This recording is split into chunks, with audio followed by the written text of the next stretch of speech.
Oh my goodness. Well, hello. Beautiful day in Huntsville, Texas, y'all. I cannot even with this weather. It's been great. There's been some rain, but it's been really great. Let me take these off. It's been a minute since I posted a video, so I wanted to take some time today to do a little Q&A. But yeah, I'm super excited. So welcome back to my channel, or welcome to my channel if this is your first time watching my stuff. Today's Q&A is just gonna be like a quick little sort of life transition question and answer that I posted about on social media. So let's just go ahead and get started. As most of you guys know, I am graduating next month with my BFA from Sam Houston State University. So lots of questions about my next steps and what I'm gonna do with my life and all of that fun stuff, right? Let me move this drink down. I definitely forgot to do that earlier, but it's fine. The first question is, in what ways has dance tested you and grown you as a Christian?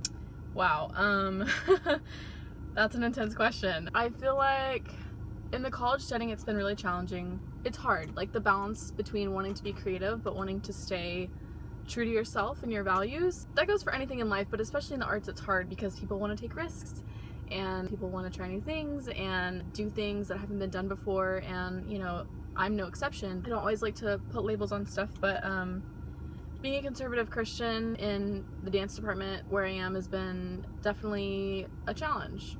That's just the best way that I know how to explain it. My roommates are sort of in the same situation.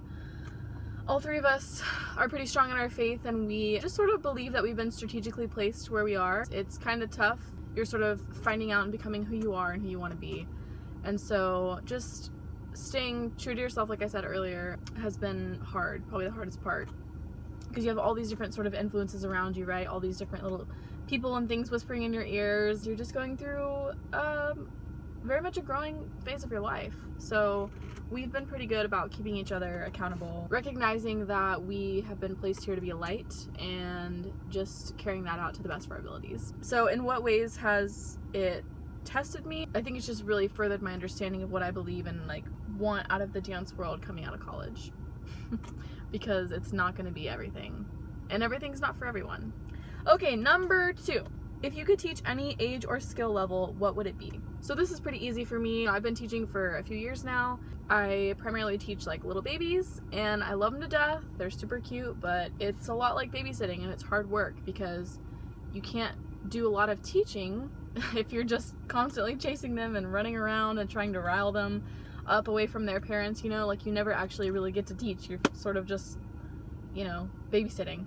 I think if I really could pick any skill level and age that I wanted, I would say high school contemporary, because those kids are about to, like, they're growing up, you know, they're about to go off and go to college, and they're old enough to understand the corrections I feel like I get here in a university setting. I feel like I could implement those really well in a little bit of a younger age group than myself. And just contemporary is so diverse, and there's a lot of things to be learned about your body and body awareness and just how you approach movement through a contemporary modern lens. Number 3.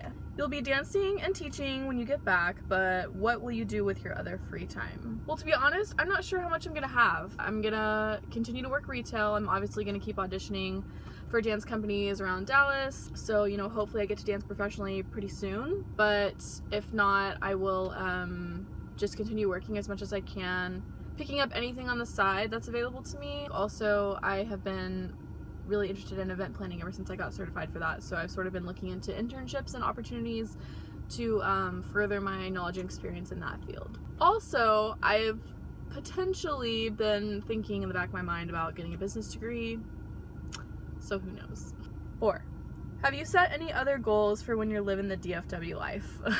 I mean, I sort of feel like I just answered that. I'm just gonna be like the person that works a bunch of part-time jobs for a while, I feel like. I would love to do some traveling just because I've sort of been locked up here in Texas for a while now. And I would just love to be able to go out and do some sightseeing now that I'm not really like chained in by college, you know. Just really spend some quality time with my family while I'm home, still living at home. Eventually, I would love to open up a small business, so we'll just see, you know. Number 5. Do you have a summer reading list? Yes and no. I have a reading list for the rest of 2019. It's not specific to the summer. I have Smart Money, Smart Kids. It's a great one by Dave Ramsey. He's amazing if you're trying to get your finances on fleek. First Things First by Stephen Covey, I believe. Radical. High Performance Habits is like one I'm really excited for. Ready or Not, KNOT, for the serious dating couple or engaged couple looking to see if you're ready for marriage. Toxic People, Mere Christianity, a great one by C.S. Lewis, and then Think and Grow Rich. I've actually sort of read part of that before, but just wanting to read the whole thing in depth more. And I've already read The Millennial Initiative by Amanda Lawson, and then Girl Meets Change by Kirsten Strong. If you need some books to read this year, I highly recommend any and all of those that I just listed. Okay, number 6. What is the most difficult dance you've ever performed? So back when I was at Collin College on the Student Performing Company, we had a pretty big rep that we worked through. We had several pieces that we worked on throughout the whole year. That was sort of the beginning of my like long dances. Like I used to think in high school 4 or 5 minutes was a long dance, and then I got to college and I started learning like 12-minute pieces, and it was like, what? Which now that's like whatever, you know? But back in my younger days, I was like, what do you mean this dance is gonna be longer than 3 minutes? I just had a very teeny tiny lens of the dance world. Yeah, that's a whole nother video. But anyway, In the Swell of the Deep is the name of it. And it was so challenging, not even because it was super long. I think it was maybe like 8 minutes long. But the challenging part was that we were sort of supposed to be in the water. There was this idea that we were like the sailboat, or like going with the sailboat. We had a prop, we had like a piece of fabric that kind of went from upstage corner to downstage corner of the stage, and it was very flowy and very like, you could just tell like there's this whoosh of the sea type situation going on. We had to perform the entire dance on a diagonal. There was only 6 of us on the company, so it was kind of hard because we had to like run around, do this thing called a crossover. If you don't know what that is, basically like you would just go on the diagonal and then you'd run around behind the stage and you'd come back and you'd do it again. We never used any other space besides the diagonal, which was really difficult because, you know, there's only 6 of us, but we're trying to create this illusion that's constantly moving, that there's more than 6 people, and we're all wearing the same costume. So a lot of people who like, you know, came to the show, they're like, what do you mean there was only 6 people in the dance? It looked like there was like 12. I'm like, that's the point. Anyways, we had to haul butt around the back of the stage so that we could come back. It was just a very linear dance, you know? Like we had to still dance full out and embody the movement, but on a very linear pathway. And just the running backstage that we had to make as quiet as possible. That was my gaslight. And so even though we were dancing a lot, we were also running around a lot, getting really tired. So yeah, that was definitely probably the hardest dance I've ever had to perform. And I'm so glad we didn't decide to take it to ACDA, because I would have just cried right then and there.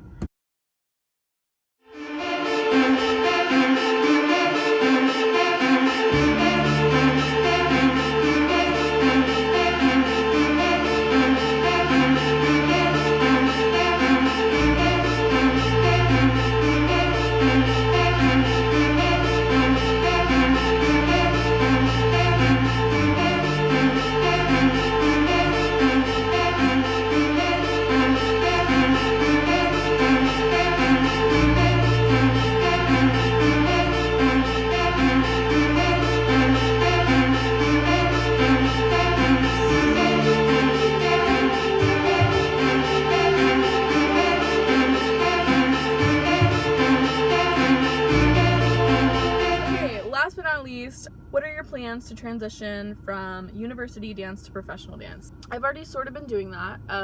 One of the main reasons that I want to come back home to Dallas is because that's where all my networking is at the moment. That's where all my connections are. I just have a really nice sense of the arts community there and how it's kind of booming right now, and I just really want to be part of that. I know that there's a lot of opportunities that I could step in like immediately and kind of get myself going, get myself out there while I'm teaching dance at Elevate, and I'm really excited about those next steps. I've already had a couple professional performances. I've sort of gotten a little taste of what that's like, and it's nice to instead stop paying for dance but get paid to dance, because that's kind of the whole goal, right? Like I really just want to perform as long as I can, and so I'm just going to keep auditioning. I'm going to keep reaching out to people that I know that have either started companies or plan to start companies, and I just really want to perform in all different areas. I would love to just kind of go all over and do all different stuff.